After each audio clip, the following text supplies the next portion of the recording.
Masasabi na nga na ang taong 2023 at huling quarter nito ay talagang para sa multimedia idol na si Kim Chiu dahil bonggang-bongga ang pagtatapos ng linlang at matapos ng linlang ay in-announce siya bilang lead role artist ng What's Wrong with Secretary Kim, katambal si Paolo Abilino na talaga namang napaka-trending ang tambalang Kim Pao.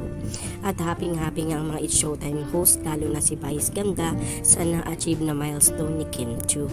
And live on television, sinabi ni Vice Ganda ang napakagandang komento kay Kim na dahilan para yakapin ito ng mahigpit ni Kim Chiu. Sabi ni Vice Ganda live on television, "The most in demand and most successful actress now. I'm so proud of my daughter." Yan ang sabi ni Meme Vice. Sabi nga ng mga fans, Vice Ganda as a proud mother, congratulations Secretary Kim. At syempre, happy naman at very humble na sinabi ni Kim Chiu sa mga audience ng Showtime na I'm your Secretary Kim. Well, hanggang ngayon, 2 araw na pero trending pa rin sa Twitter ang hashtag What's Wrong with Secretary Kim na nagpapakita kung gaano ka-supportive ang mga fans.